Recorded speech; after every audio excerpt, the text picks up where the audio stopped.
Hey, welcome in. Welcome to the Arrowhead Addict podcast. We are here coming to you live. The Kansas City Chiefs are going to the Super Bowl. You only win a Super Bowl 2 times every 5 years, right? Oh! The warm-up act is over. Let's bring in Melissa Etheridge, massive Chiefs fan. Melissa, Super Bowl champion, 2-time Pro Bowler, and Trent Green. Trent Green, how you doing? Hey, what's going on, guys? And he picked it up! He picked it up! He's gonna score!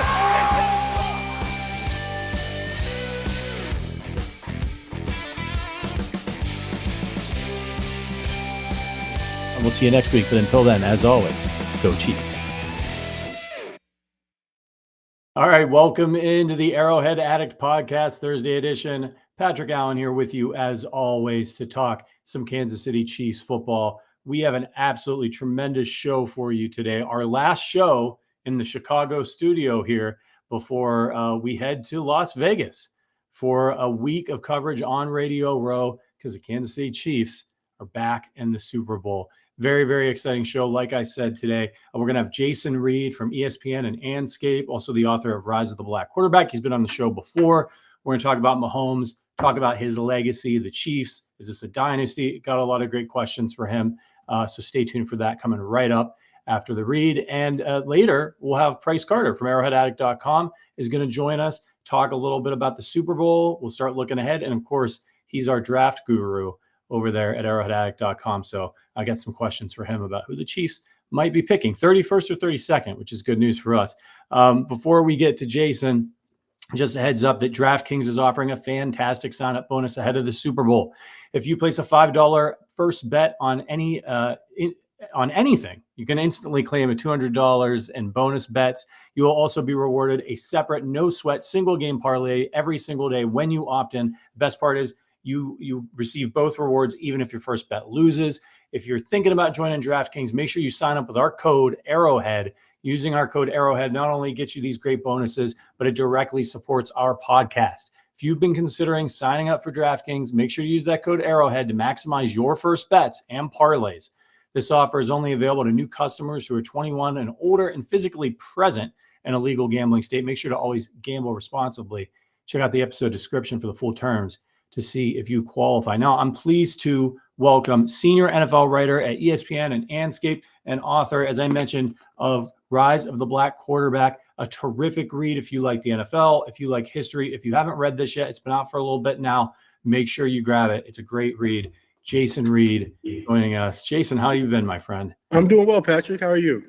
Oh man, I'm fantastic. My wife and I are having a baby. That's right. Congratulations, man. Thank you. Yeah. We're excited. And actually, I just felt him kick for the first time 2 nights ago. Absolutely mind-blowing experience. I got 2 of my own, man. Greatest blessing in this life. Yeah, we're very excited. We're a little late to the game. We're in our 40s, but that's okay. That's all right. What better way to spend the second half? So I really appreciate you joining me. I know you got some things to get to tonight. And then, of course, you're going to be heading out to Vegas as well. When do you take off? I leave Sunday morning. Sunday morning? Okay, yeah, we're going to be out there on Saturday and for the long haul. So, all right, let's get into it. I was thinking about when I was preparing for the show today, you and I were talking in November about the Chiefs' offensive struggles. It was right after the Eagles game. And you told me that although you thought that it would be hard for the offense to score, you thought the Chiefs could still win the Super Bowl. And somehow it got even worse on the offensive side of the ball for the Chiefs after that conversation. Did you ever lose faith, like late in the season, that this team could turn things around? No, I mean, I always thought that with what I was seeing defensively, I mean, the McDuffie pick was just a fabulous pick. And I don't know how Kadarius Tony did not make first-team All-Pro. Chris Jones, once he got signed and came back, was a dominant force as well. Karlaftis is showing that he's going to be a very productive edge rusher for a long time. So I go to that long buildup to say I always thought that with what they had defensively, that they just weren't a top 3 defense. I always thought they were a difference-making defense. And so I said to myself, well, if 15 can just be 15, and I always thought Kelce would at some point have those Travis Kelce big moments, I was like, that could be enough. Now, I knew that Rashee Rice, they had to be right about him. and they turned out to be right about him. And I also thought to myself, well, at some point, Marquez Valdes-Scantling is going to have to make a couple plays because the Kadarius Tony thing went so sideways, they had to have one other guy. So, again, a very long-winded build-up to say, no, I always thought they could do this because of the defense, because of 15, and I thought really that Kelsey would have those signature moments in the playoffs. Yeah, absolutely. I'll be honest with you. I started to lose faith. I think, that Christmas Day game against the Raiders was maybe one of the most it's been, as a Chiefs fan, it's been such a blessing to watch Patrick Mahomes play for my favorite team. And I would get excited. I'm going to get to watch this great, all-time great player every time. It was one of the first times in the Mahomes era that I was like looking at my watch. We were going to my in-laws for Christmas dinner. I was like, when is this going to be over? It was a tough watch. And I think that was them hitting rock bottom. And then the following week they played the Bengals, and that was the last time they played with their starters. And then week 17, everybody sat out because the seeding was decided. In your view, like, what did the Chiefs do to turn things around, and how did they do it so quickly? Well, obviously you're talking about offensively because they didn't have to turn anything around defensively. I mean, that defense is a top 2 defense. I think when you look at Andy Reid and the things that he does, everybody says if you give Andy Reid time to scheme it, like, if on a bye week, time in the playoffs before the playoffs begin, he's always going to come up with something. And, everybody was talking so much about the problems with the tackles, how penalized they were, the issues there. Those guys have been pretty flawless in the playoffs. Marquez Valdes-Scantling has picked it up. I think part of it is when you have a guy like Mahomes who demands so much of himself, but he doesn't quit on the guys around him. I'm sure all your viewers know that, and listeners know that he kept telling MVS, "I'm going to keep throwing you the ball. I'm not going to stop doing that." And I'm going to say something now. And I don't mean to say this to be mean, but I truly believe this. I think one thing that did help is they determined they could not have Kadarius Tony on the field. Now, Kadarius Tony is such an enigma because the guy has incredible ability, and they were going to feature him this year. I mean, he was going to be a guy who, as like they were going to dial stuff up for constantly. But from that Detroit game in the opener, and I covered that game, I was like, I couldn't believe it. And it continued. And so when they got to that Patriots game, and Patrick was kind of, you could tell he's just had it. I thought to myself, he's probably going to have to come up with some type of injury for the injury report because they couldn't have him on the field. And I think just kind of shelving that thing for now, and I don't mean that thing meaning him as a person, I mean the experiment with him as a player. I think kind of just shelving that for now. And I think guys looked in the mirror too. I think MVS looked in the mirror. I think the tackles looked in the mirror. And the end result has been they played their best offensive game of the year in Orchard Park in the divisional round. I mean, they were incredible. And, Bills fans like to talk about, well, our kicker missed a field goal. Even if he made it, Mahomes has the ball with 2 minutes left. Right. Okay. So I think it's a combination of things, Patrick. It's guys looking in the mirror. It's 15 still believing in people who he thinks can help him win, who he thinks can help this team win. And the Tony thing, I give Andy Reid credit for not giving up on the kid, but at a certain point, I think even, I think it was when Patrick was so frustrated in that New England game. I think Andy Reid was like, yeah, we gotta go away from this for a while. And it gets tough when somebody is just a net negative. And that's something that we talked about on the podcast over and over again. It even with Sky Moore, who I don't think it's necessarily time to give up on completely, but they'd throw him the ball and just bad things would happen. Good things were not happening. And obviously when you have a guy like Patrick, I remember back, I used to oversee fansided.com, our flagship site. And I remember when the Warriors dynasty started. And one of the things I suggested we work on as an editorial piece was early on there was like, hey, let's maybe do a piece about when will fans turn on the Warriors. And remember our NBA editor at the time, Ian Levy's fantastic. He said, I just don't think they ever will. These guys are such a joy to watch. They're a joy to play basketball. Steph Curry's so likable. And I said, trust me, I know sports fans, they're going to get fatigued and they're going to turn on him. We did this article. It was really interesting. Of course, that happened. And I think in the series against the Cavs when Curry threw his mouthpiece and his wife tweeted. And so for a guy like Patrick Mahomes, who's so incredibly professional, so likable, so affable, never throws his teammates under the bus, what was your take when he sort of finally broke a little bit? And, we're all entitled to make mistakes. And obviously the game against the Bills that they lost with the offsides call and how furious he was at the officials. What was your take on that situation? Because I think for me, it was the first time in his entire career where I was like, boy, Patrick really shouldn't have probably done that. I tell you, Patrick, I have a different take on it. And I that's a very valid opinion. Don't get me wrong, but everybody was saying, well, how could he do this? This guy had been dropping dimes all season long. He's got receivers literally being hit in the hands and just dropping the balls. Yeah. And I think that it's one thing if that happens 1 week, but this had been since week 1. And he still knows that, look, we're still in a position where we get the number 1 overall seeding. Okay. I mean, he knows that they're still right there for it. And for Tony to not look over and check his placement, at the line, like he lost it. And I think the frustration, I'd much rather have him lose it than him being just okay with it. Okay. Yeah. And it was I just think it was a frustration that built up. And, here's the thing about it too. The Chiefs are the new Patriots. Okay.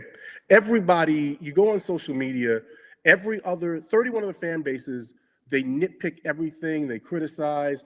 And, the funniest thing was I saw like all these fans were saying, Bengals fans, Bills fans, well, that's why we wouldn't want him as our quarterback. Really?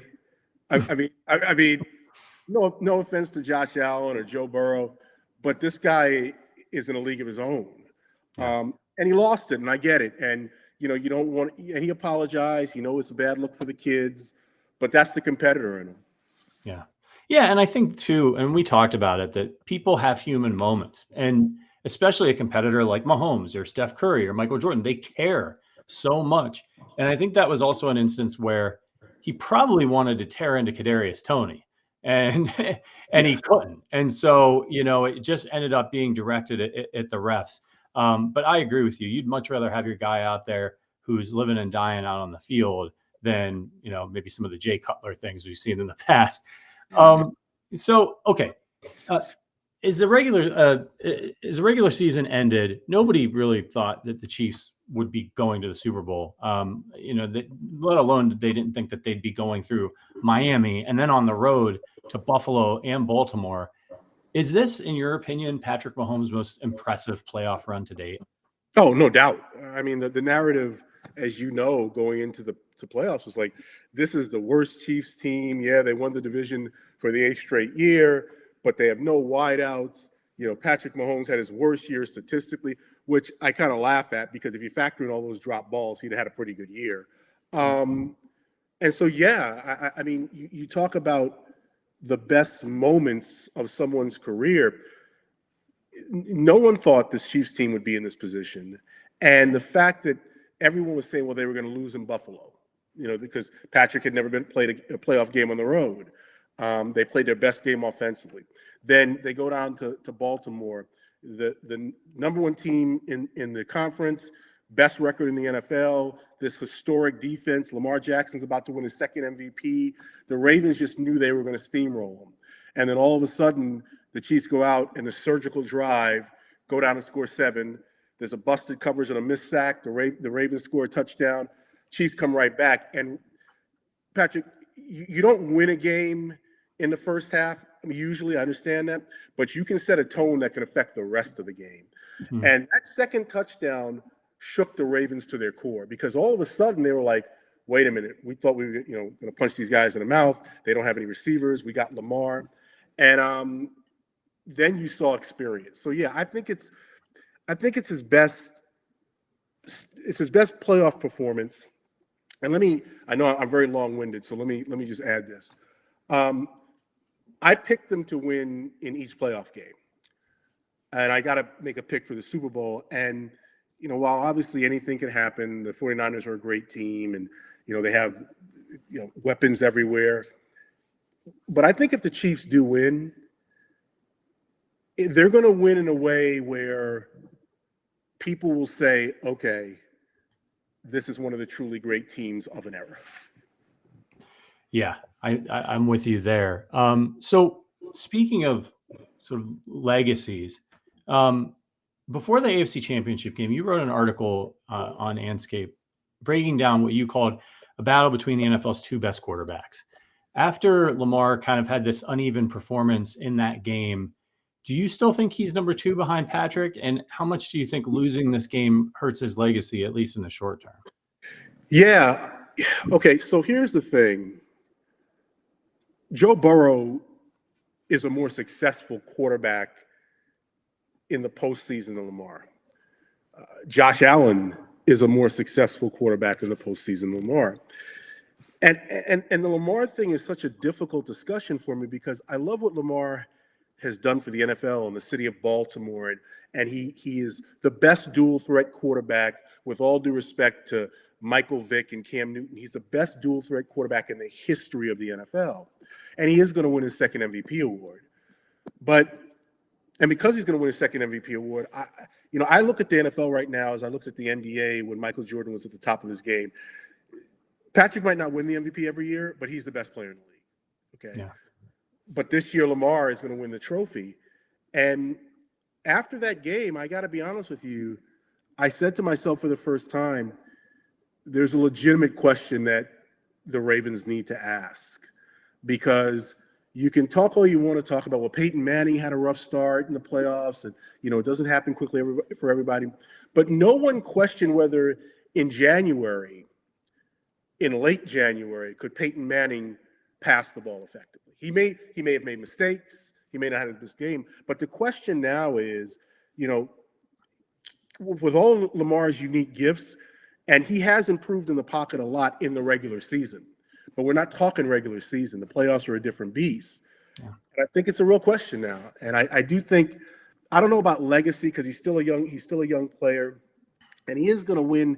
I mean, the list of players who have won 2 MVPs in their first 6 seasons, I mean, Patrick is on it. I think Jim Brown is on it. And you're talking about, legends. So yeah. I think he's going to be, as we go into next year, this is going to be hanging over this Ravens organization, because he, that interception he threw in the end zone, like Patrick was 30 for 39 in the game, no turnovers. Lamar was sacked 4 times, strip sack, fumble by Emmanuel. He throws the interception. Like, in the playoffs, every possession is heightened. Every possession is magnified. He's not a winning playoff quarterback right now. There's just no way around it. Yeah, it's tough. I was thinking the same thing that you've been about Jordan and guys like Charles Barkley and Reggie Miller. And that is what it's starting to feel like. If you're in the AFC, you've got a little bit of a problem.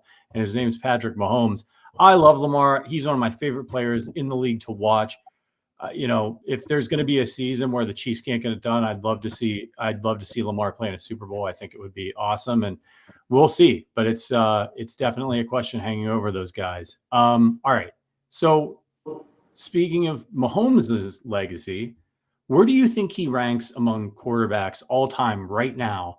And does that ranking change if he wins the Super Bowl next week? Yeah, this is one of these fun questions. And I always qualify this by saying Brady obviously is the most successful quarterback of all time because he has 7 Super Bowl championships. No one has that many. No one else has that many, obviously. Is Brady the most talented ever? I mean, you talk to old-time scouts, they'll tell you that John Elway was the greatest prospect in the history of the NFL draft. So, and I don't think Tom Brady is more talented than John Elway was, but he was more successful. So to Patrick, I'm sure everybody listening to this and watching this knows that Brett Veach was willing to put his career on the line for the Chiefs to trade up in that draft and get this guy because he thought he was the greatest prospect he ever saw. He's the greatest young quarterback in the history of the NFL. When Brady, through his first 6 years, had set a standard for young quarterbacks, Patrick has eclipsed it, because Patrick, even though he has one fewer championship than Brady at this moment, he had a list of individual awards to combine with it that Brady didn't have at that point. If he wins this game, he will join a very short list of quarterbacks to go back to back. You know, Brady did it, Montana did it, Aikman did it. Who am I missing? Bradshaw? Did Bradshaw go back to back? Bradshaw did it twice. So just right there, you're talking about he moves up. With the last Super Bowl victory and having 2 Super Bowl victories and 2 AP MVP awards and 2 Super Bowl MVP awards, like I already had him in the conversation with the Montanas and the Bradys, you know, the Elways. If he gets to 3 before he's 30, with the other list of accomplishments, I think you can make a real argument that it's Brady, Montana, and him. I mean, I'm sure some people will dispute that and say Peyton. That's a conversation worth having because all Peyton's MVP awards, and he did win 2 Super Bowls. But for me, and again, this is a big if, we don't know if he's going to do it.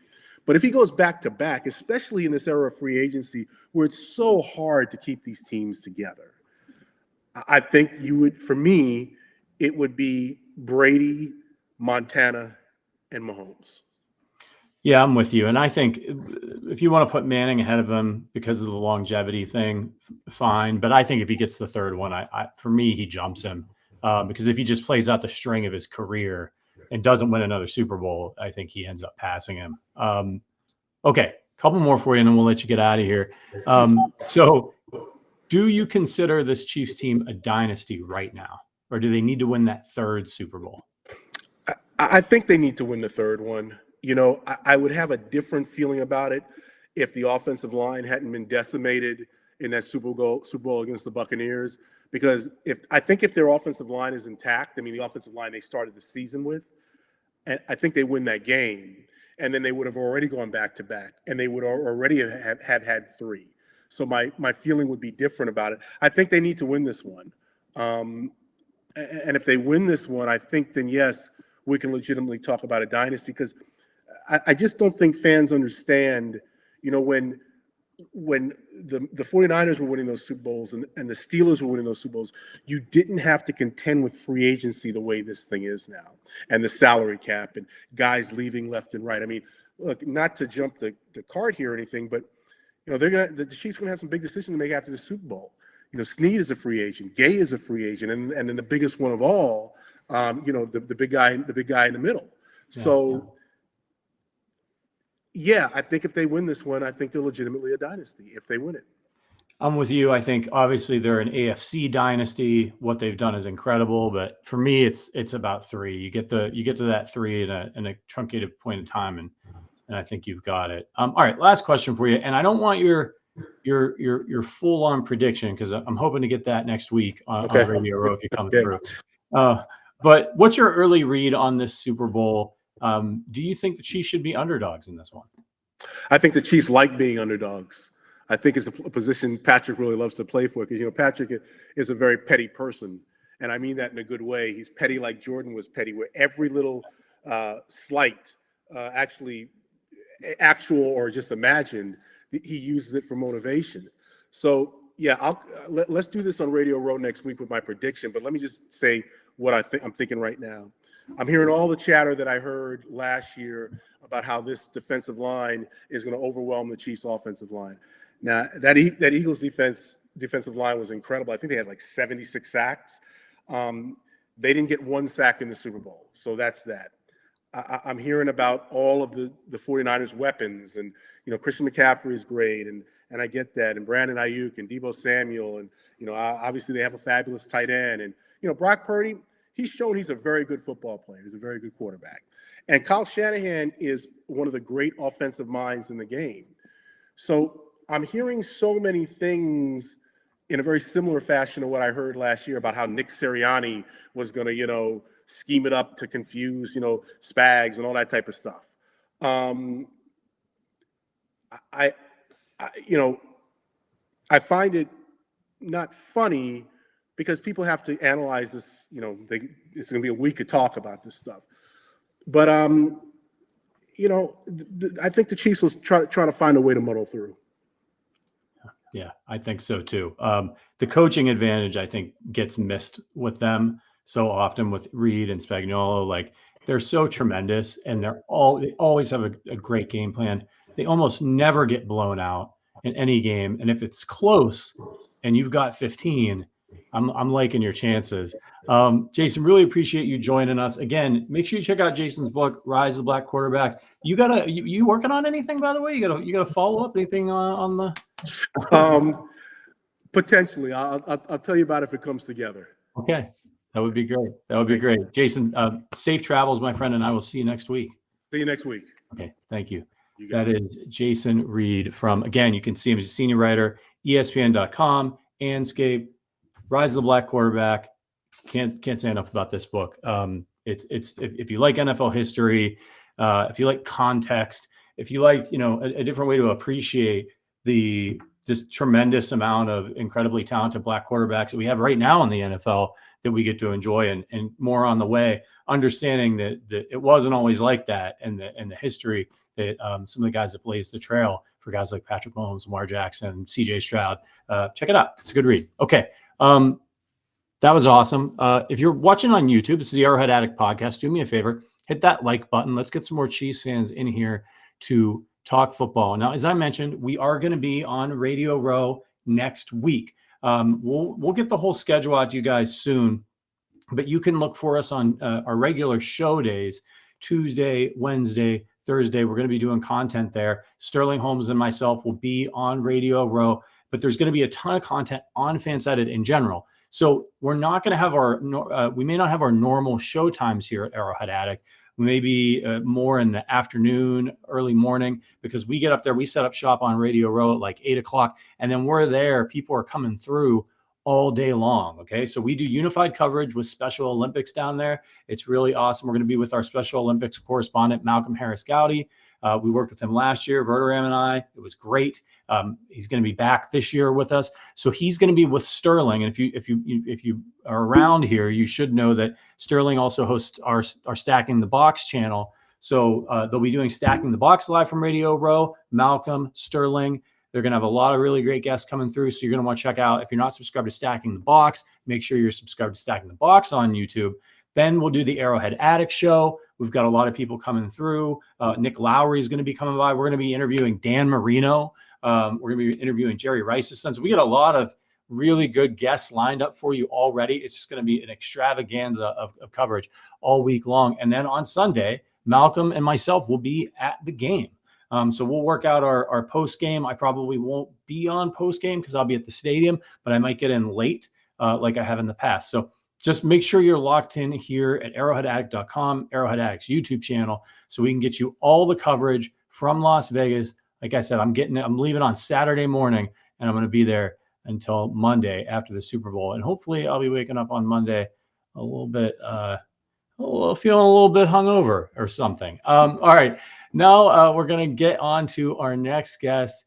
He is our draft guru over at arrowheadaddict.com. You can check out his big board over there. Bryce Carter, welcome, my friend. It's been a long time coming. I've been meaning to get you on the show all season, and I'm bad at planning. So thank you for joining us. I think you're muted.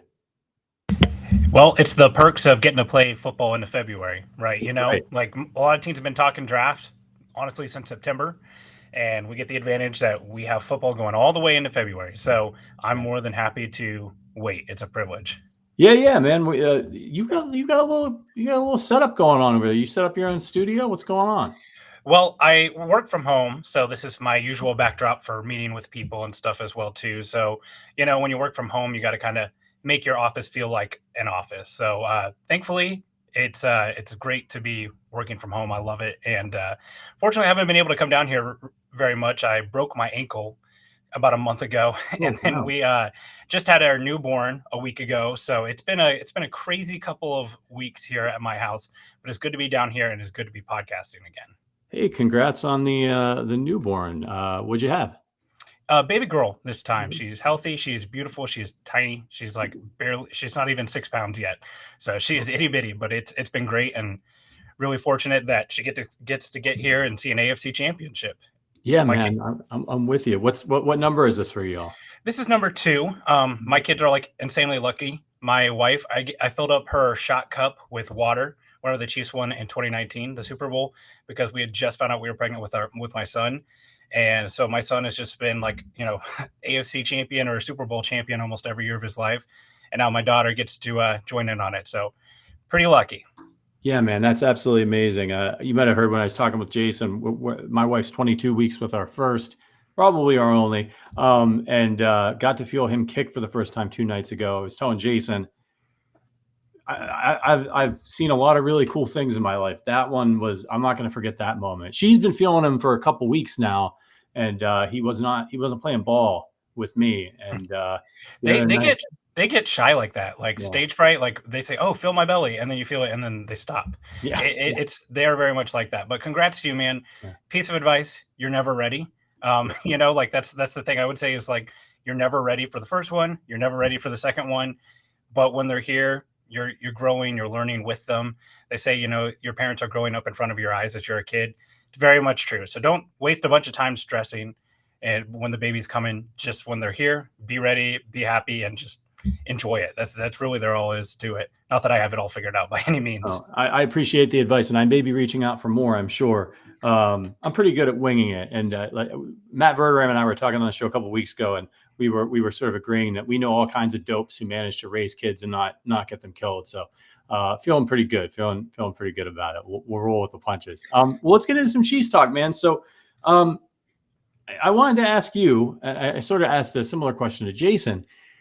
Did you think the Chiefs would be able to turn it on for the playoffs, or did you think, like many other fans around the NFL, that this was going to be a lost season for the Chiefs? I think everyone's opinions about the Chiefs might have been right at some point during the season. Whether you were a person who was a firm believer who waved your red and gold pom-poms and said, this team will turn it around. They've got Pat, they've got Andy, they've got Travis Kelce. They will find a way to turn this around, and all they need to do is to get to the playoffs. However, you are also right. If you looked at this team after 16, 17 games and said, this team is not a Super Bowl caliber team based upon what they've put on the field. And honestly, I'm not sure how they were able to flip a switch, but they did. I was kind of the opinion around the Bills game is where I started thinking like the Chiefs season might end. And it has been just an incredible ride that they've been able to keep doing this year after year. But at some point it will end, I hope not anytime soon, but it was reasonable to think that maybe this is the year that they have to go on the road and lose to a good Bills team in the divisional, or, a really historically great Ravens team as far as some of the advanced metrics say in the conference championship game. So I don't know how. I guess it's that, as Tyrann Mathieu used to say, that championship swagger, that mentality, but they really have just been able to flip another gear, which quite frankly is a sign of greatness. A lot of teams that have that ability to just switch into another mode, they're like an NBA team, honestly, where they just have another gear. And Patrick Mahomes is probably one of the best at that. Like his numbers, he's basically has a full season of numbers in the playoffs now, and he's an MVP caliber quarterback by his numbers in the playoffs alone. And that's against really good defenses and really good teams. So yeah, I certainly thought like divisional conference championship. I told myself if they beat the Bills, I was going to be satisfied with this season, given what had happened throughout the year.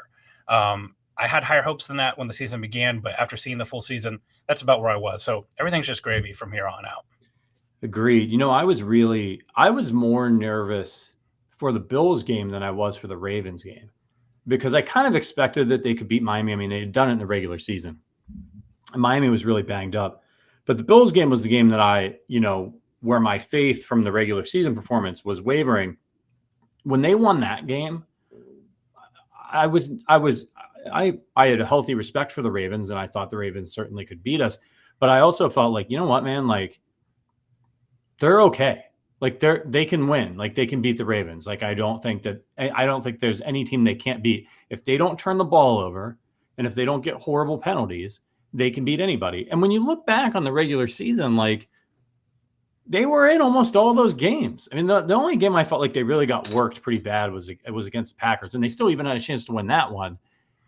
it was just sort of they were figuring some stuff out. And the other thing too is it's not static. Like Rashee Rice now was not Rashee Rice then. And so this team is growing. They're figuring things out. As Jason pointed out, they got Kadarius Tony out of there. They got Sky Moore out of there. They stopped rotating guys in. Like, this is what we're going with. And it started to work for them. And I do think that there's an element of like, when you play as many games as these guys play, year after year after year after year, you're going to the Super Bowl. Like, don't tell me that you're just laser locked and focused every single regular season game. They know that they're playing for February. And yes, it matters, right? You don't want to go on the road. You don't want to have to play an extra game in the playoffs.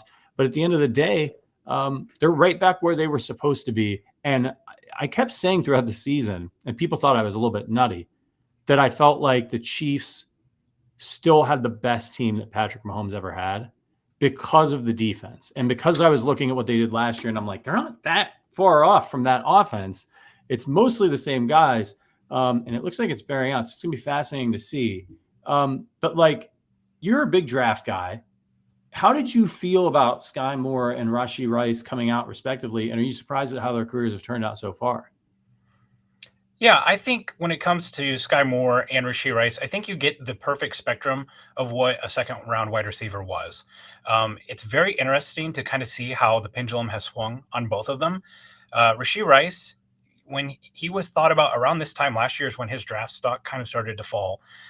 In January and December of last year, he was probably going to be a first round pick. A lot of the Bills were a frequent mock for him. A lot of people saw him as a highly productive player, which he was at SMU, and a player that had upside, and he kind of had a rough end of the year. He was fighting that turf toe injury. He came out to the Senior Bowl for one day, had a rough practice, left after that.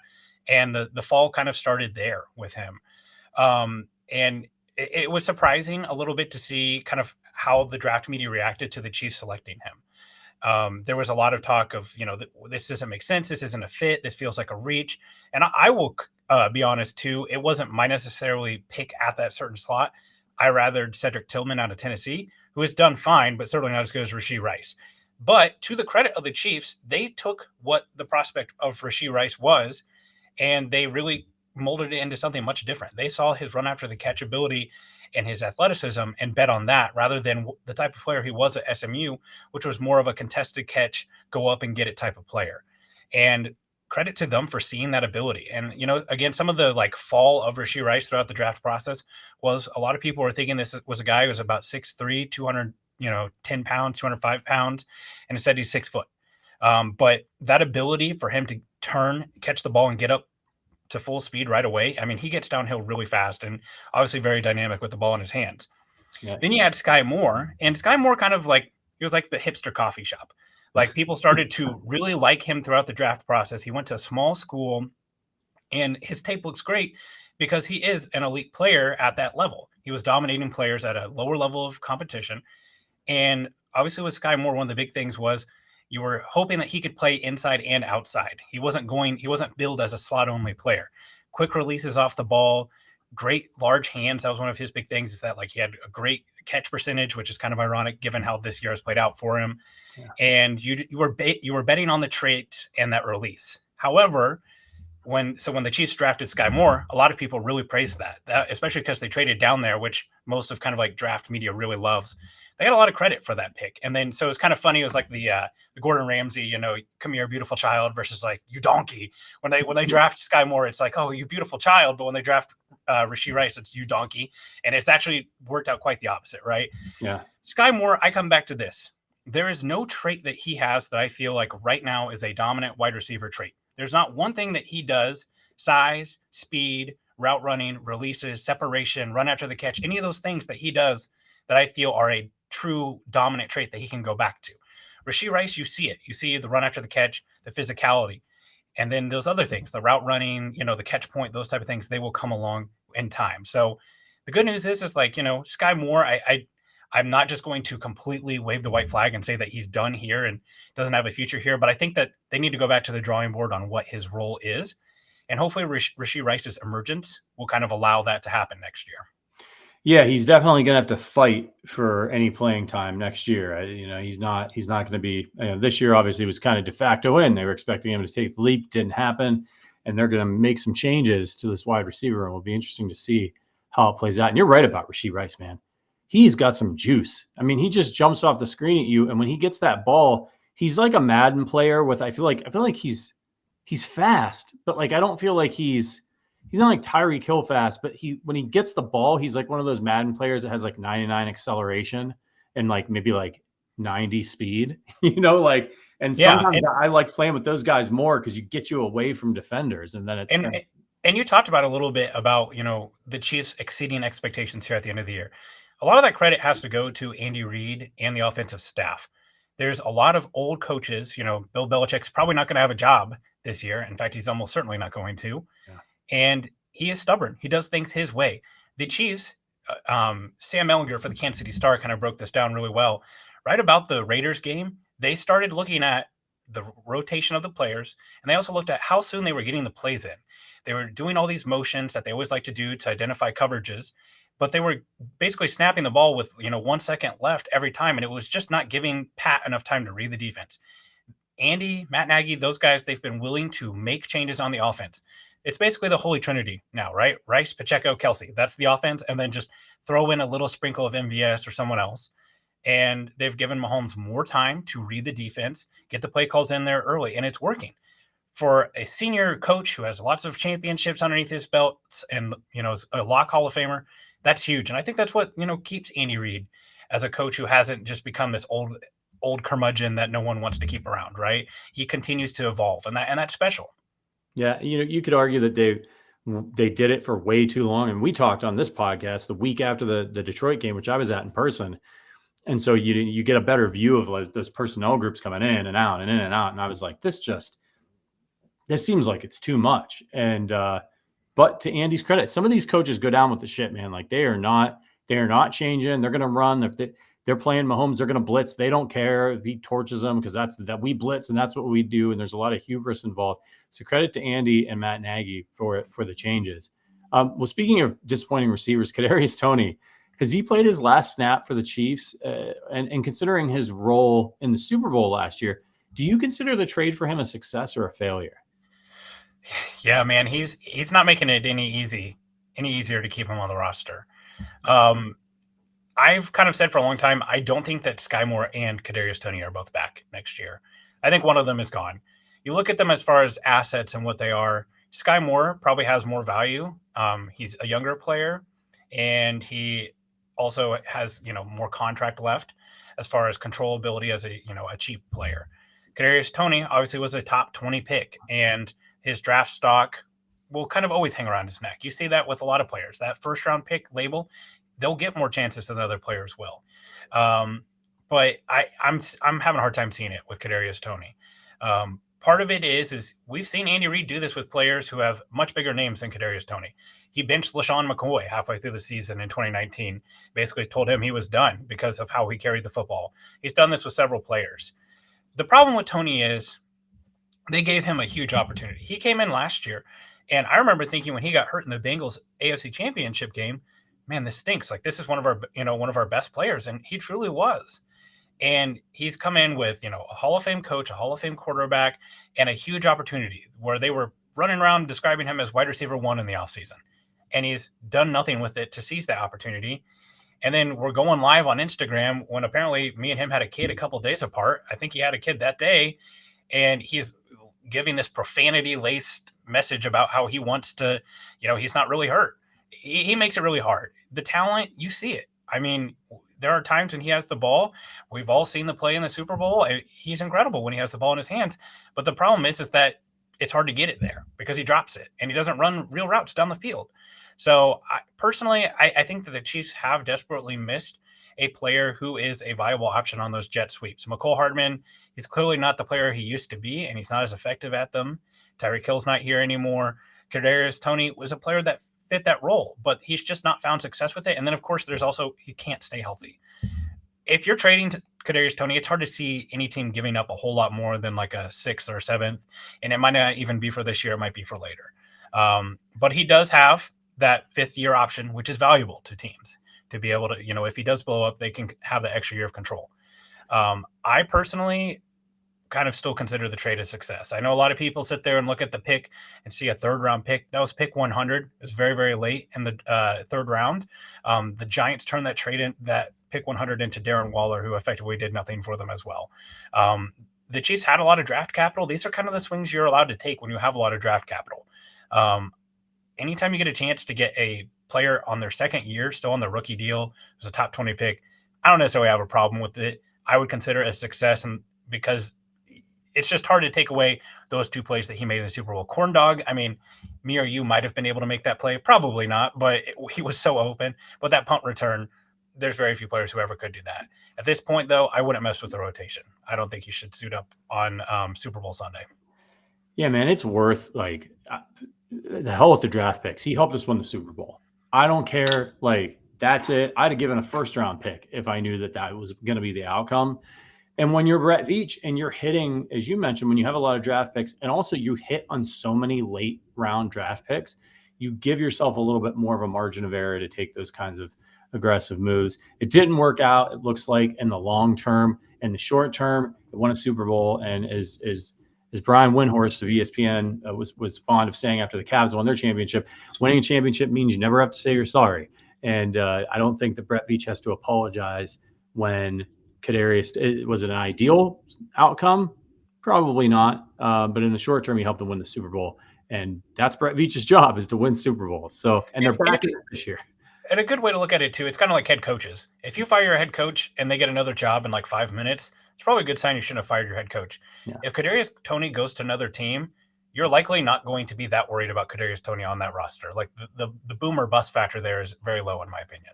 Yeah, when you combine the things that you mentioned about his route running and the hands and the injuries, he's not there's a lot of fast, crazy athletic guys that you can get in the late rounds of the draft that don't run good routes and can't catch very well if you want them, and they maybe don't have the injury history or the off-field stuff. So it's going to make it hard for a guy like Kadarius Tony. Well, listen, heading into the Ravens game, not many people were giving the Chiefs a chance. How did you feel about their chances heading into that game?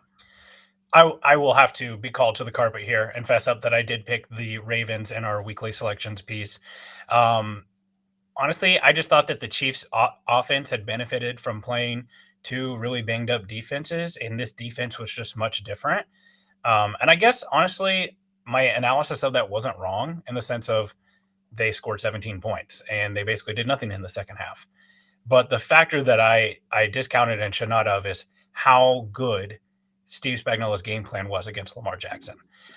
We've seen the Ravens put up points on the Chiefs in the past.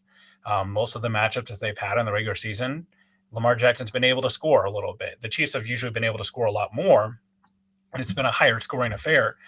But Spagnuolo just had a masterclass, and I think that truly was a big part of it. Now, let's not act like, I know after the game's over, we like to look back at the game and say win with ease. Lamar Jackson could still be on that field and not scoring. That game is basically, 5 or 6 inches away from, being a very, very close game. If Zay Flowers scores that touchdown, L'Jarius Sneed made one of the best defensive plays of the year. But yeah, I was concerned. I just thought that the Ravens were good enough on offense to be able to exploit some of the weaknesses of the Chiefs with their run game, and good enough on defense that it was going to make the margin for error for the Chiefs very, very low.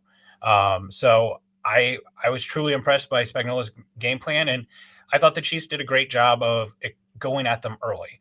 The throw to Travis Kelce with Kyle Hamilton in the corner, best on best, Patrick Mahomes putting that ball in the only place it can be caught on his hip. It was fantastic. And there was large periods of that game that the Chiefs looked like the more physical and the more composed team. And I thought that showed from the minute with the Justin Tucker interaction throughout the game.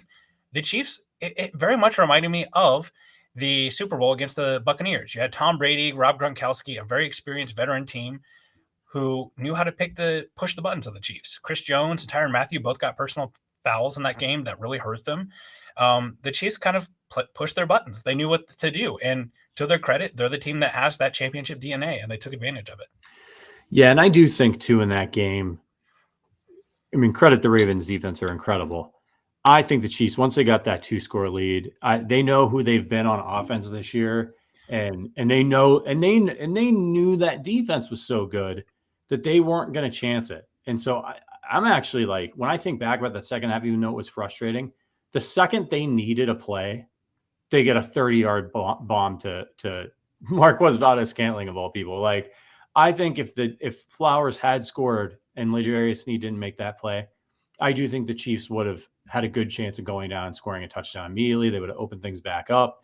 We'll never know. But if that was the case, if I'm right, and they really went conservative and they really didn't, wanted to stop pushing the ball downfield until it was a 1-score game again, that's good news, because that means the Chiefs basically did 2.5 drives of some of their stuff and then got to just put it on the shelf for the rest of the game and still win. And now they've got however many things that they've been working on for the Ravens game ready for the Super Bowl. So that's good news for the Chiefs.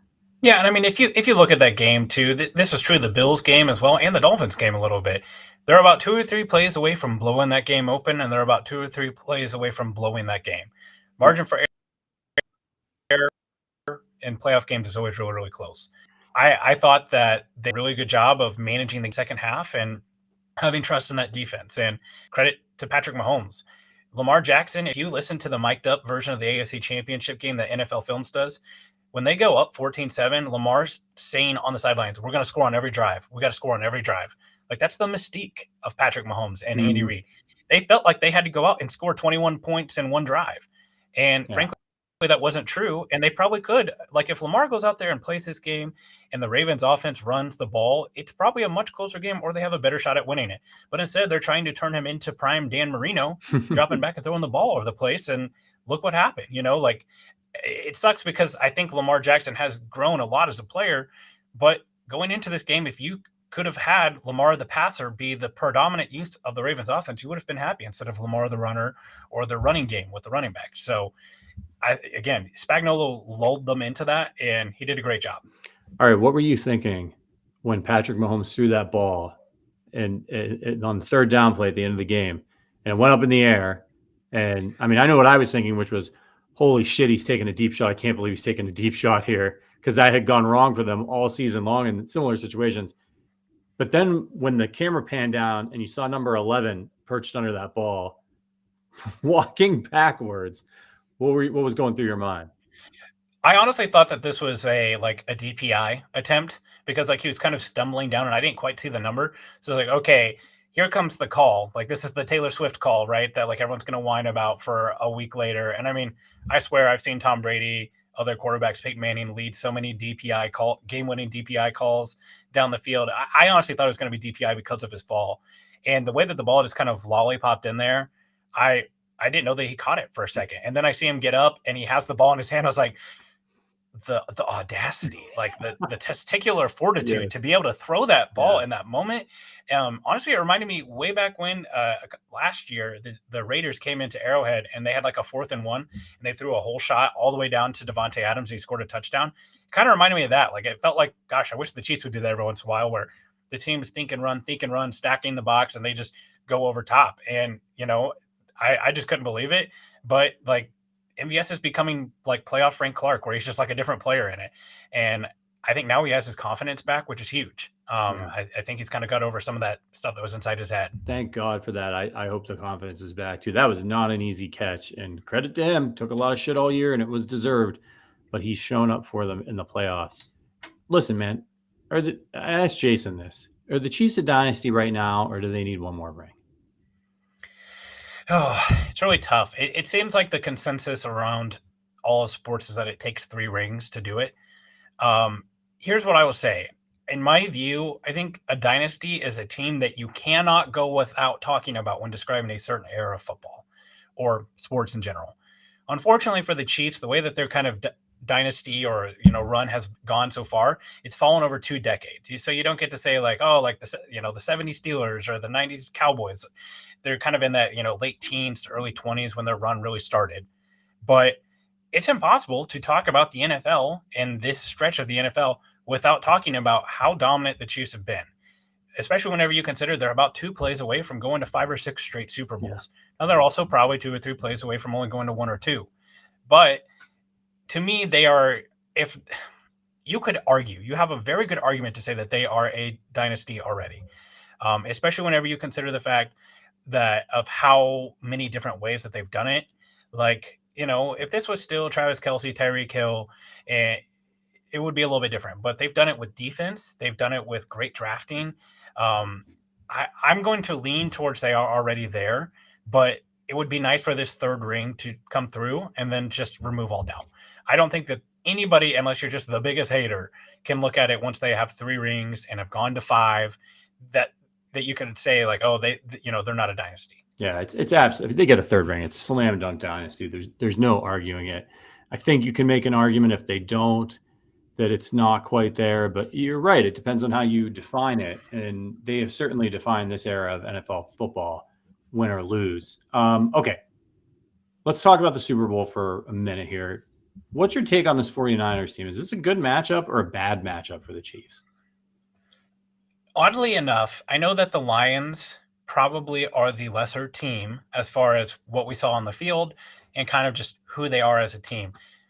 But frankly, I think that the Niners might actually match up with the Chiefs a little bit better than the Lions would. The Lions, despite what they did in that second half, are a team that is very committed to running the ball and have a very strong offensive line. Jahmyr Gibbs, running back from Alabama, is super dynamic. David Montgomery is a hammer looking for a nail. And then what they can do over the middle of the field with Amon-Ra St. Brown, it felt like a matchup that would have been pretty challenging for the Chiefs defense. Obviously, week 1 was a very long time ago. We saw them hold them to basically 14 points and a Kadarius Tony pick 6. But I feel like, here's the thing. If you have the ability to pick Brock Purdy over Jared Goff, I'm probably going to lean towards Brock Purdy there. And also, Dan Campbell's a pretty smart coach. I know that he struggled there at the second half of that game, but he goes for the smart 4th downs. And in a Super Bowl, he's the type of guy that he might be ballsy enough to do a fake punt on his own 30-yard line, or he might be ballsy enough to go for 4th and 9 and get it. And Kyle Shanahan, he is a phenomenal coach. Obviously his coaching tree in the NFL is just growing every year, but he's getting to a little bit of pressure here. He's been to 2, one as a coordinator, one as a coach, and kind of blown both. His clock management isn't ideal all the time. If you watch the Packers game against the Niners, they basically squandered 7 to 3 to 0 points by their clock management strategy. They get across the middle of the field. They don't use any timeouts. It looks like they've just decided they're going for 3 instead of pushing the ball for 7. Then the field goal gets blocked, so they end up getting 0 points. They also had kind of a precarious clock management situation in Super Bowl 54. Where they missed that shot to George Kittle. They get the OPI called on George Kittle. I think it was against Dan Sorensen, and they don't end up scoring at all, and they just kind of run the clock out. So Brock Purdy, Kyle Shanahan, obviously they've done some really great stuff. I also think the Niners defense, I'm not sure. Them and the Lions are pretty comparable. Shavarius Ward's played really good this year, former Chief, but there's not a lot in that secondary. Hafunga, they're really good safety. He's been out most of the year. Obviously the linebackers are the big thing for San Francisco. Dre Greenlaw, Fred Warner, they're the best linebacking duo in the NFL. Obviously, the Chiefs have great linebackers as well. But those are the type of players that you worry about when it comes to Kelce and Rashee Rice and then Pacheco. But they got to stay clean. If the offensive line is dominating like they've been doing most of this postseason, I like their chances. It is going to be quite the matchup, I think. Just real quick on Purdy. Are you a Purdy believer or a Purdy hater? I feel like you can only be one or the other these days. I've not been Purdy pilled. Not a big cock Brock guy myself. Here's the thing. I think he is almost the perfect product of what the Kyle Shanahan system is, right? Kyle Shanahan, he's almost like playing video games with you. The offense is so set up and the reads are so clear that if he could sit there with a controller on the sideline and just push A for you and you just throw it to the wide open receiver across the middle of the field, that would be the perfect Kyle Shanahan quarterback. Some of my friends always say, if Andy Reid retires, imagine if we got a Shanahan guy in here for Patrick Mahomes. I'm not sure that can exist because of how off-script Mahomes plays compared to how on-script Kyle Shanahan likes his quarterbacks. Brock Purdy is mobile, more mobile than most of the guys that Kyle Shanahan has had, Matt Ryan, Jimmy Garoppolo. And I think you saw that show up in that NFC Championship game. He made some big plays with his legs. He's not Lamar Jackson. He's not Josh Allen, but he's more mobile than those guys. And it's kind of the classic like running low confidence running back things. Sometimes the best running back on your team is the guy who's the UDFA because he runs like there's no tomorrow, right? He's the last pick in the NFL draft. So he is, when Kyle Shanahan looks at him and says, hey, you throw this here at this time, he's going to do it. He's showed some moxie. He's had those moments. I would say he's probably the worst. I'm not sure, him or 2019 Jimmy Garoppolo. He's probably the worst quarterback they've faced in the Super Bowl. It's close. Again, I would really like Spagnuolo and everything that he's done against a guy who's seen him for the very first time in the biggest stage. So I will lean towards not Purdy pilled. Yeah, that's the thing for me too, is Spagnuolo versus a guy who he just is in his first Super Bowl. I mean, look, this kid's pretty unflappable. He plays pretty well, but I think you have a major advantage. They've got incredible weapons that he can lean on and a really good offensive system, but we'll see, man. All right. And speaking of weapons, Christian McCaffrey. I mean, I've seen people in the Arrowhead Addict, multiverse, whatever you want to say like, not worried about Christian McCaffrey. We can deal with him. I'm personally terrified of that guy, what he can do out of the backfield, what he can do running the football. Can the Chiefs contain him after the way they've played the run this year and even in the playoffs against Buffalo and a guy like Cook? I think they can, but it's at what cost? I think if you're playing out this game script against the 49ers, the last thing that the Chiefs defense wants, or a Chiefs fan wants, is for this game to come down to the Chiefs' ability to stop Christian McCaffrey on the ground or in the air.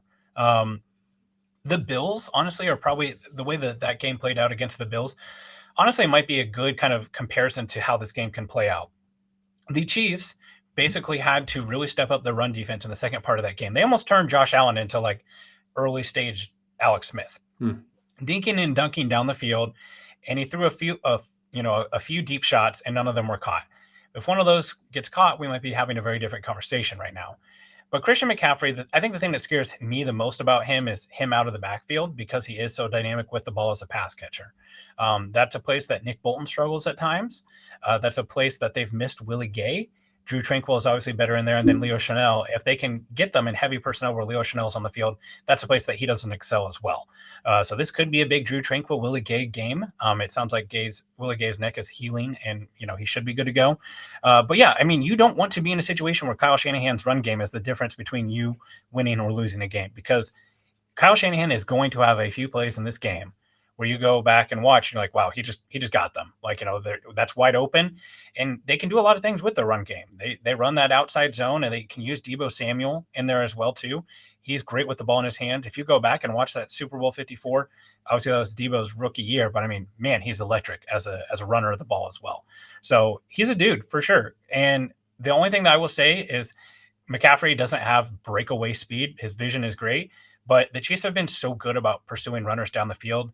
When Lamar Jackson burst through on that 4th and 1, I didn't think that anyone was going to catch him. I thought he was gone, but Snead stuck with it and was able to get him to the ground. So really the only way that I think that this, Christian McCaffrey comes out and just owns the Chiefs is if the Chiefs are just so brutal against the run that they're able to just break off 4 and 5 and 6 yards, kind of like that playoff game was against Le'Veon Bell with the Steelers several years ago, where they just can't stop them at all. I mean, they've got weapons all over the place. Ayuk, Kittle, Deebo, McCaffrey. I mean, they have loaded this team up. If the Chiefs defense, I think it's going to be a big challenge for the Chiefs defense, but I do think they're up to it. Okay, so we know the Chiefs are going to be picking either 31st or 32nd in the NFL draft. What position group do you think the Chiefs will target? This maybe is obvious. I don't know. And who do you think might be available at that spot? So I typically do a mock draft every day or every other day, just for the Chiefs, just to get a good idea of who all is there, who all is available. Obviously, these things change over the cycle of the draft. I usually can tell what most Chiefs fans want by the comments I get back on Twitter. Usually I get like things thrown at me if it's not a wide receiver. Yeah. Unfortunately, though, I think that they probably go back to the trenches again. And I think the Charles Omenihu injury probably plays a big part in that as well. It is not a certain thing that he is going to be back for the beginning of the regular season next year because of how late in the season he tore his ACL. I think, Omenihu, he's played more predominantly on the edge here in Kansas City, but coming from the 49ers and the Texans, he was actually more effective on the inside. That's where he'd been lined up a lot. So I think that there was pathway there that maybe, if Chris Jones walks in free agency, that Amenahue was going to be the guy who wins on the inside, and then kind of have some of those other guys that they have on the roster, like Neil Farrell and guys like that, to help just plug the run. Yeah. There's not a ton of super dynamic edge players here. There's some guys who have really tore it up at the Senior Bowl this week, like Darius Robinson out of Mizzou. Some Chiefs fans will know him. Jared Verse out of Florida State. There's some guys. The spot that I feel like is most likely will probably be tackle. I think that Donovan Smith has been good for them, but that's not a long-term answer. He's going to get injured. That's just kind of part of who he is now. And I think that they've liked what they've gotten from Wanya Morris, but I don't think you want to plan on him playing left tackle permanently for it. There are some really, really good tackles in this class. This tackle is very rich in tackle depth. Amarius Mims out of Georgia is a guy. Kingsley Sumamataya out of BYU. He's another guy. The Chiefs, when they draft these tackles especially, they care about metrics and numbers. For instance, Jordan Morgan out of Arizona, he was a guy that a lot of people thought could be a potential late first-round tackle. And he's got really great tape. He's recovered from an ACL well this year and played great. But he's got sub 33-inch arms. That's just not a well that the Chiefs go to when it comes to tackles. So it's going to be really interesting. I think, like I said, tackle. I know everyone wants wide receiver, but the wide receiver class, it's going to be very picked over. There's probably 4 or 5 guys that are going to go in the first 15 to 20 picks. Obviously, we know Marvin Harrison Jr., Rome Odunze, Malik Neighbors, Brian Thomas out of LSU will probably go as well. But I think there'll be guys in there in the second round. And we've just kind of talked about the difference between Rashee Rice and Sky Moore. I think that there'll be some guys that the Chiefs can get in the second round that will be impact playmakers for them. Well, you mentioned that you think wide receiver will be picked over. What are the deep positions in this draft class that the Chiefs might be able to snag throughout the draft? I think, obviously, and this is a big deal. You mentioned our Arrowhead Addict big board. That's something that I need to revamp now that we've got all of our commits and Senior Bowl. That's one of my projects I'm going to have here on paternity leave. But quarterback is one of them. And that's a big deal for the Chiefs, right? Every time a quarterback is taken in the first round before the Chiefs pick, that's an instant win because that's a position that they don't need to worry about. Obviously, at the top, you've got Caleb Williams, Drake May, and Jaden Daniels. And I still wonder if a fourth guy doesn't go. That might be J.J. McCarthy, Bo Nix. It just kind of depends on what teams want. I don't think Michael Penix is going to be there, but there could be a fourth one taken. Then I would say probably the next deepest place is wide receiver. The wide receiver class, you can go 15 down to 15 guys easily that could truly be impact starters at the NFL level. And that just isn't the case. Last year, Jackson Smith and Jigbo would probably be like wide receiver 9 or 10 in this class. Wow. As far as skill set. There's just a lot of really big physical guys. There's guys with speed. It's really kind of take your pick. So that's part of the reason why I feel like, and seeing the impact that players like Puka Nacua had this year, or Rashee Rice, or Tank Dell, all those players were taken outside of the first round. So I do think that the wide receiver is probably the best depth. Then tackle. Tackle's really strong as well. I think the corner depth is getting better. Quinion Mitchell out of Toledo has had an awesome Senior Bowl. There's a lot of corners that have risen up draft boards here lately that I think could be impact players. Some of the spots that are weak, I already mentioned it, edge. There's not a ton of great edge players. Safety, Tyler Nubin out of Minnesota is probably my top safety right now. Cameron Kitchens out of Miami. But there's not a ton of guys that really move the needle in those areas. Good news is those are mostly areas that the Chiefs don't need. Also, running back is really weak in this class. I know that there's really strong drafting running back opinions, but I'd be surprised if we see a running back drafted on day 2, the way things are going right now. So there's lots of value, though, in some really high priority positions. So it's a great draft if the Chiefs, do end up having some additional picks from a trade, whether that be Chris Jones or another player. So it's a very solid draft, though, very top heavy. We'll look forward to that in just a little bit. But we got a big game coming up before then. What's your early take on this Super Bowl? What's your early final score prediction? The first one, right? You got to really think about your Super Bowl prediction because you get asked a lot. I think I'll go Chiefs 28, 49ers 20. I just think that this is a game that the Chiefs experience in this game. I've got a piece that's going to be coming out on the site later this week. The staggering difference of Super Bowl starts and Super Bowl championships between the two rosters. The Chiefs have 48 Super Bowl rings on their roster compared to 4 for the San Francisco 49ers. The San Francisco 49ers have 16 Super Bowl starts, and almost all those came from the game that they played in 2019. And then several of those come from Logan Ryan, who's like a rotational defensive back who did most of those with the Patriots. The Chiefs I feel the pressure is just not on them in the way that it is with the 49ers. And these things matter. You saw the Ravens come out in the AFC Championship game and go 3-and-out right away. And the Chiefs looked like the more composed team almost the whole time. So I think that combined with the Chiefs' ability to really control the 49ers offense with a great defense, it scares me a little bit because Super Bowls are just weird. They have a bye week. A lot of times they're indoors. Like, I don't think anyone saw that huge shootout coming out in the previous Super Bowl, but it was. I personally think that the Chiefs defense is better than that now and will be able to handle that sort of thing. But I think that the Chiefs offense does just enough. I think Pacheco could have a huge game. I don't know if you've seen some of the clips, but Chase Young in the run game looked like prime D Ford as far as his effort and ability to track the ball. The pass rush there, obviously, it's centered around Nick Bosa. They've got Javon Hargrave, who is a better run stuffer, but there's a lot of paths here that I can see a Chiefs victory. Frankly, I think that this might be a more relaxing Super Bowl than we've had in the past. I've seen a couple people say that, and that would be fantastic. I'll sign up for that in a heartbeat, especially since I'm going to be covering the game, and I'm not going to be able to cheer or show any like real emotion. So it would be nice if they're just kind of cakewalking this thing, so that I don't have to try to control myself around the other media members.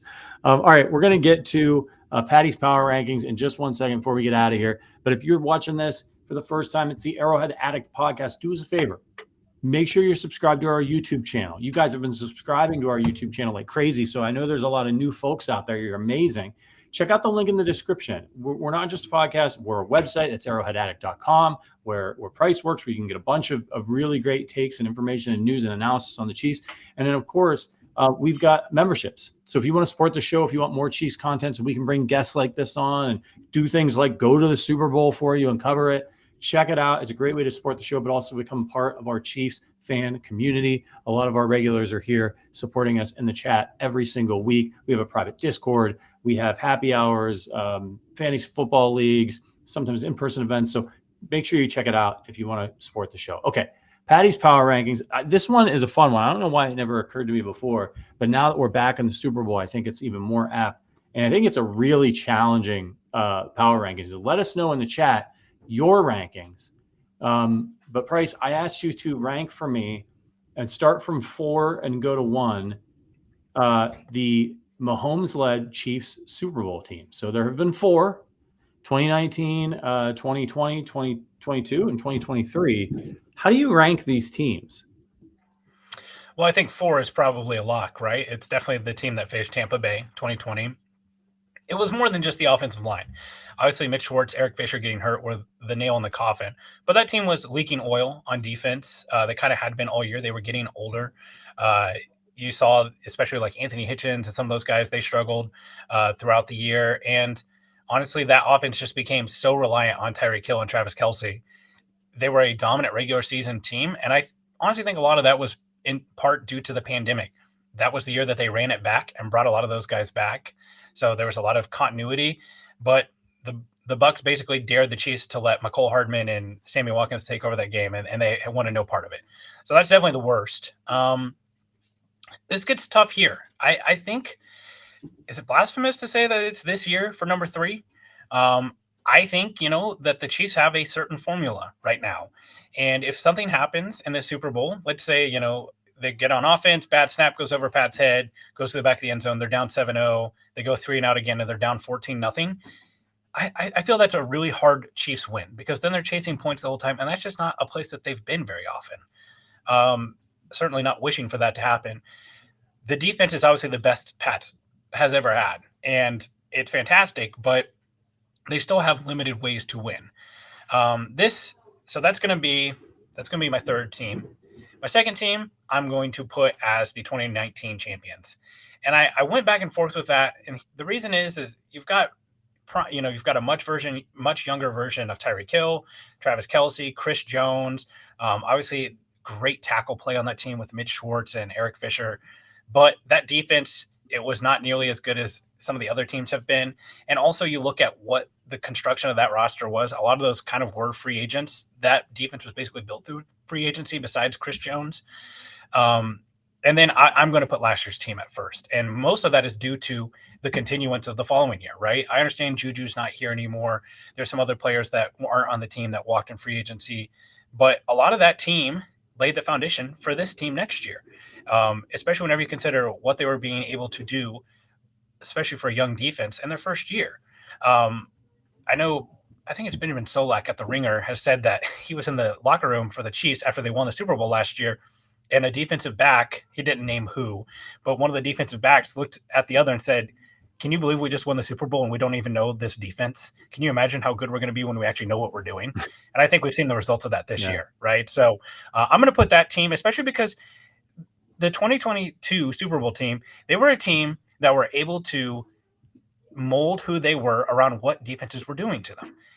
They were able to be more multiple, do things in a different way time and time again. And it was more than just like, oh, hey, look, we're just throwing bombs to Tyreek Hill and we've got, this dominant offense. So that's probably the way I'd put it. Very interesting. My list is different. I totally see and understand your reasoning for each of them. Lucas in the chat says 2020, 2023, 2022, 2019. Mine's a little different. I actually have, this may surprise some people, I have 2019 as my number 4 team. I thought they were incredible, but that defense was not very good. And they were a little bit green. They had the 2018 run, didn't quite get to the Super Bowl, but they were still a little bit green. And so I've got them as 4 for me, mainly because of the defense. And then 3 for me is the 2020 team. I think the 2020 team was really good. I know you mentioned some of the problems that they continued to have on defense, but they just steamrolled people through the regular season. The reason I have them ahead of the 2019 team, even though it ended in a disaster, is I think if those guys were healthy, I agree with Jason Reid, who was on earlier in the show. I do think the Chiefs would have been able to beat the Bucs. And I think that they were more dangerous than the 2019 team because of the experience that they had. They were like that to me, the 2020 team for most of the season was the 2019 team's final form, and it just fell apart at the end in a bad matchup and just 2 crucial injuries that really hamstrung them. But I thought that was a really excellent team. 2022, last year's team is my number 2 team. Excellent team, as you mentioned, easily could have been number 1. But the reason I've gotten, obviously, spoiler alert, I have this year's team as my number 1 team, which seems crazy after the year that they've had. But I'm now judging them on where they have evolved to. And I think that they're the 2022. This year's team is last year's team, but better now. But it took a step back because of the loss of Juju, the wide receiver shuffling, and the need for Rashee Rice to develop. And so they were really good in 2022, and then they were basically the same team this year, but for most of the season took a step back. But right now, they are a much better defense than they had in 22, absolutely dominant, and they're reaching their final form with Rashee Rice. I think he's now better than Juju Smith-Schuster was last year for them, and I think Pacheco's better. So it's like, for me, when I look at those 2 teams, I think the defense is way better because all those young kids grew up. They added Tranquil and some other pieces. You've got a slightly better Pacheco. Now you've got Rashee Rice. Kelsey, maybe a slight step back from last year, but has shown he can still be dominant. So we'll see if they prove me right. I think if they handle the 49ers, we'll look back at this team maybe a little bit differently than we do right now. But that's how I've got it. Let's see if the people in the chat think I'm crazy.